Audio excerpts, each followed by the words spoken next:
Jujutsu Kaisen Season 3 episode. Wait, no. What episode are we on now? 1, 2, 3, 4, 5. Okay, so Jujutsu Kaisen Season 3 Episode 5. What are my Twitter spoilers for this week's episode? I know people have been talking about Panda. I don't know why. I just know Panda is gonna show up at some point and it's made people talk. But like, I've avoided everything other than that information. I know Panda's gonna be here. I also know there will be a clip in this episode of some dude manga readers have apparently been waiting ages for. I have seen one clip all over my timeline of him beating Yuji in front of a TV like a drunk dad, and it's really fucking funny. It's everywhere. So I've seen that. That's what I know going into this week's episode. So with that said, Jujutsu Kaisen episode 52, Passion. Considering what I know, I have no idea why the episode would be called Passion, but possible to have man-made cursed corpses act more autonomously than other forms of manipulation.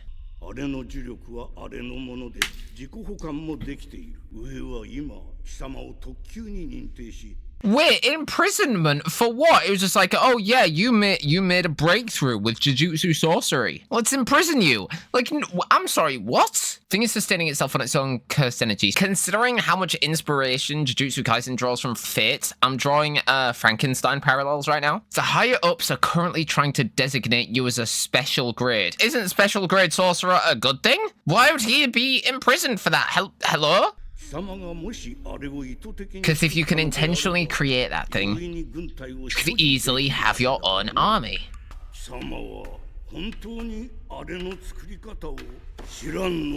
Wait, do you not? And that's just one of your puppets, right? If I remember correctly. Again, I've never rewatched season 1, so what I can remember about this dude is very vague.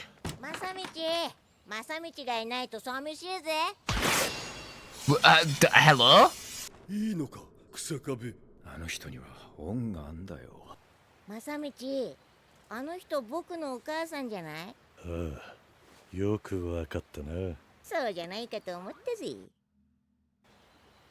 Damn. That's dark.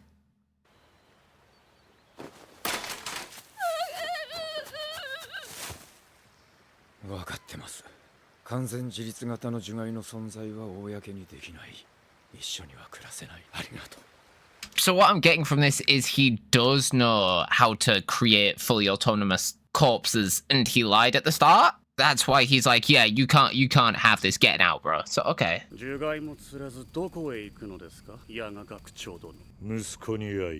By son, do you mean Panda?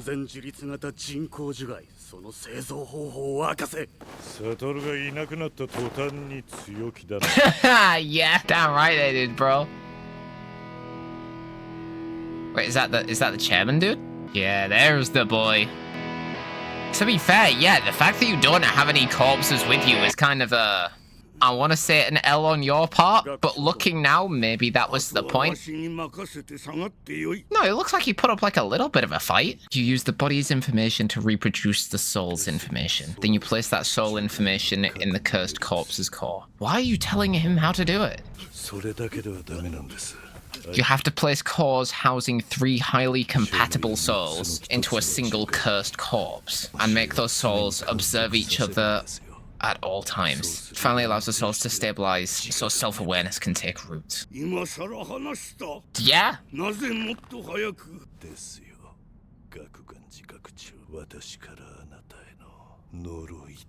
Oh, get cooked, motherfucker.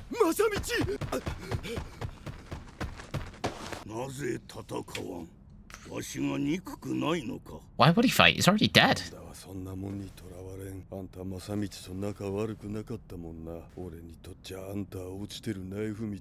I mean, yeah, like the dude was ordered to be executed. What else is he gonna do? Damn.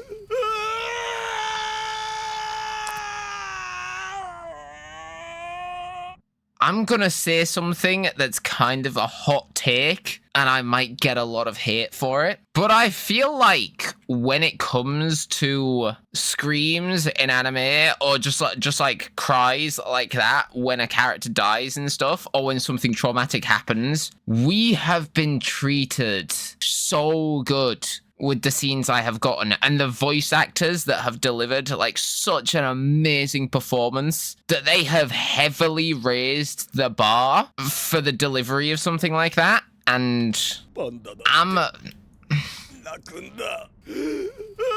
gonna be real with you.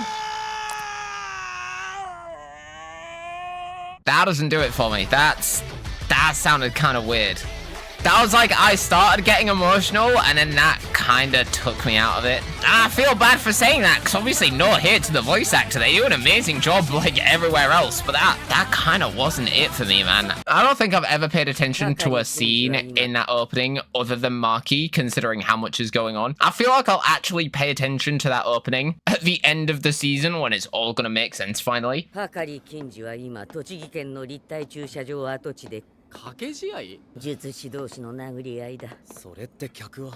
be fair, that would probably go hard as fuck. I mean, to be fair, if they don't know they're sorcerers, then like normal people can't see curses. It'll probably just be wild as fuck fistfights to them.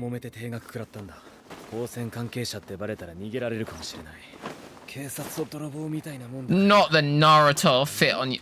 Not the Naruto Sasuke fit on Yuji and Megumi, bro. Come on. That's so on the nose. Okay, whatever.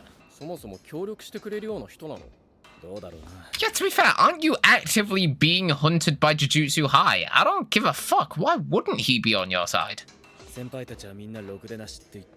Oh, yeah, that makes sense.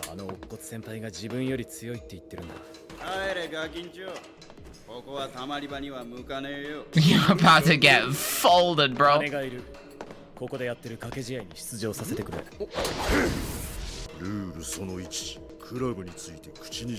Yeah, okay, bro.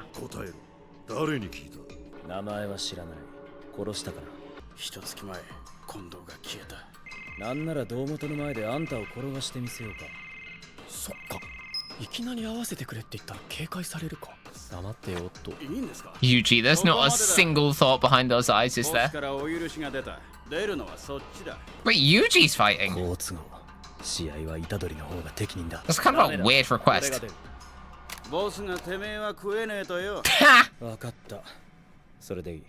To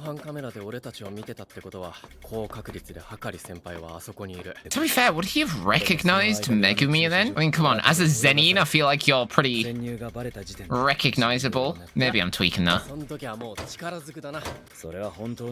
Weren't you listening when Yuta said he was stronger than him? Okay. I kind of like how high the stakes are that they have to get all this cleared before the culling game starts.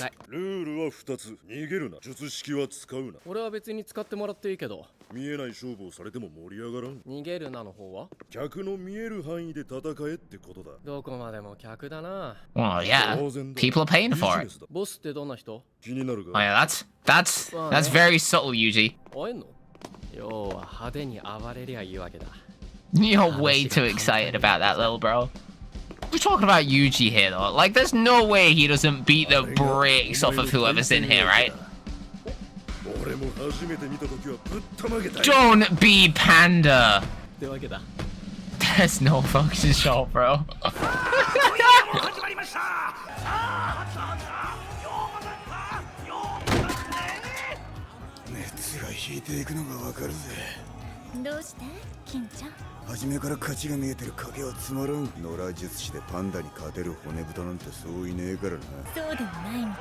Why are you both faking it? You're allowed to throw down. Okay, hold on.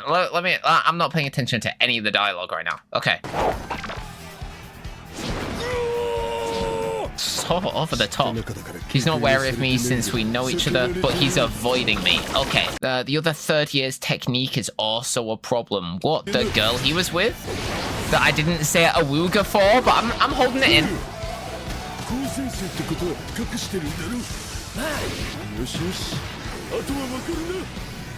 Does he know what to do?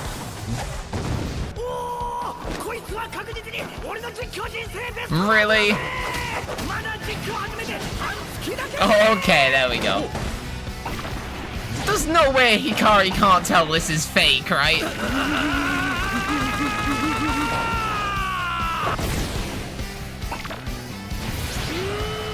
I mean, come on. Neither of you are known for your acting skills. Okay, whatever, bro.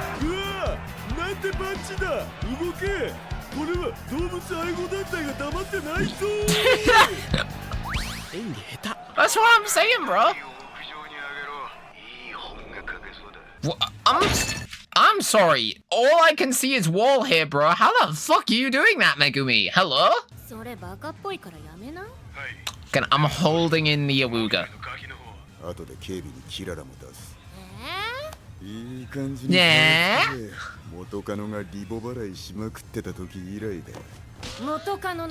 I was about to say it. Talking about... Okay, we're getting him. Talking about your ex right in front of your current girl is crazy, man. I might have made a mistake. Okay, I'm sat here and I'm like, I'm holding in my Awuga, and then okay. I've got, no, okay, I'll let it slide. I'll let it slide. Ignore me. 38, Kirara, Hoshi, and Kinji Hakari. The fact that they're still listed as Jujutsu High 3rd years, even though they've split away, it's funny. Soka. Walk up the stairs.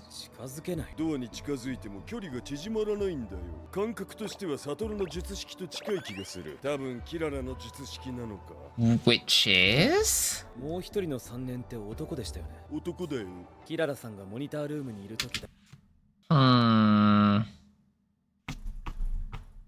I need to start trusting my anime intuition more. I really do, because I sat there and I saw the character and I was like, oh, hold on. I'm holding in my Awuga for now until I see the character a bit more. And then I saw them up close and I was like, there's no way you're talking about your ex in front of your current girl. And I like bit my tongue. I was like, oh fuck, I said it out loud. No, I've got anime intuition. I can't be throwing pronouns out there, man.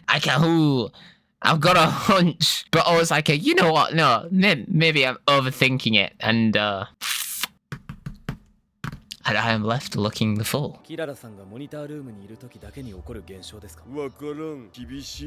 Oh yeah, because Itadori is known for his skills in diplomacy, right? You're one to talk.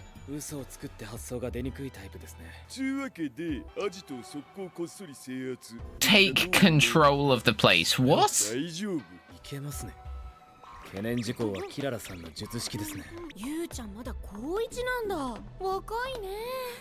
All things considered. You've seen me with Francois and Francesca. You know I don't discriminate, bro. All things considered. An Awuga is still definitely held in right now. I'm waiting for a moment. Come on, there's no way I don't get fan service at some point. There's an Awuga in here and it's just waiting. It's waiting.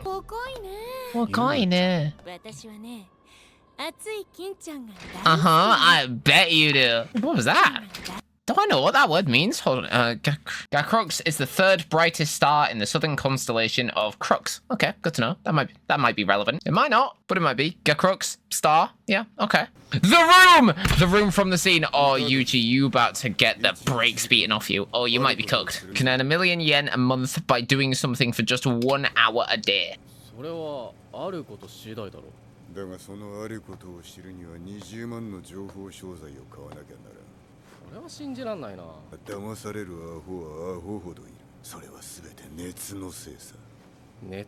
It's the name of the episode.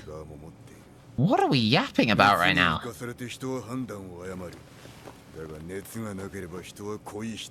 Okay. And...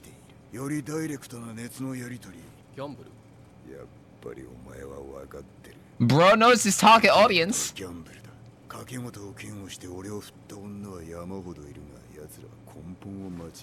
So I decided to fuck a dude.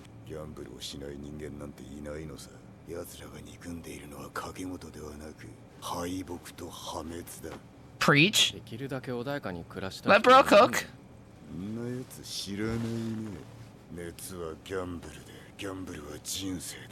It's really, it's actually really funny to me because I'm sat here and I'm like, okay, my brain is going through like different steps in a thought process, right? The first step is my brain going like, this is such an unnecessary scene. Why are we here? This isn't really doing anything for the plot, right? And then the second immediate step after this is like the part of my brain that can like respect the art and stuff like this. So it's like, I don't think it has to do anything for the plot, you know? The driving force for scenes and character interactions doesn't always have to be contributing to the plot. It's just character interactions or to convey some kind of deeper meaning or imagery, right? The third step of my brain is being like that, okay, if it's not advancing the plot, what is the scene trying to tell me right now? There's an artistic vision here in some sense. I just have to kind of grasp it. And then there's a fourth step, like a nagging at the back of my brain where it's just like, yeah, neither of the characters on the screen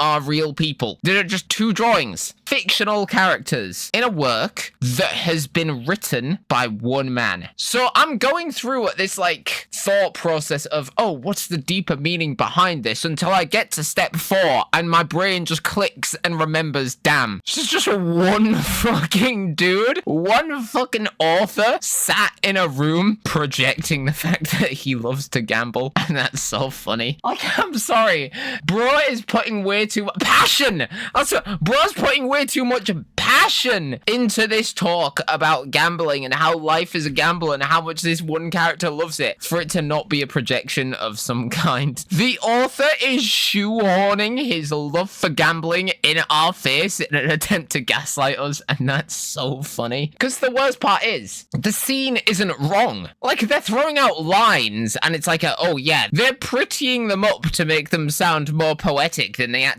are. But yeah, the points these guys are making aren't technically wrong. When you undress it all and take the philosophy out of it, you're just like, yeah, the author's just trying to gaslight people to be like, hey, yeah, gambling's actually fucking great, guys. And that's so funny to me.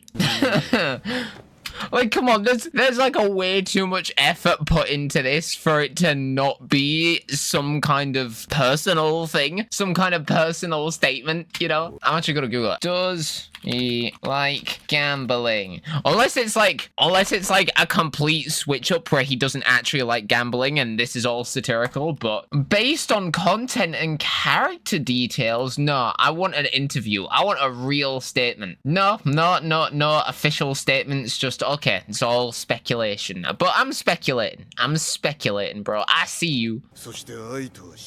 Yeah, okay, bro, keep yapping. This whole scene is such a weird flex, man. Yeah, okay, sure, whatever, bro. Bro's just yapping a whole lot of nothing right now. Yuji, are you sweating right now? No. You gonna get that?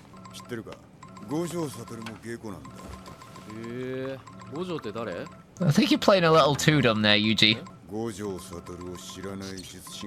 Yeah. Wait, did you just get clocked from that? No. Oh, don't. The fight of Yuji.